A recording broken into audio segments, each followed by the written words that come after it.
Linking your bank account to TripAdvisor can help you manage transactions for bookings and services. Follow these steps to set it up. Step 1. Create or log into your TripAdvisor account. Visit the TripAdvisor website or open the app. If you already have an account, log in using your credentials. If not, create a new account by providing the required information. Step 2. Navigate to account settings. Once logged in, go to your account settings. This is usually found by clicking on your profile picture or username in the top right corner of the screen.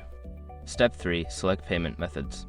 In the account settings menu, look for an option labeled Payment Methods or Bank Account. Click on this option to proceed to the next step. Step 4. Add your bank account information.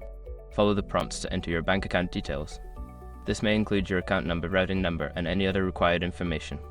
Ensure that all information is accurate to avoid issues. Step 5. Confirm and save changes.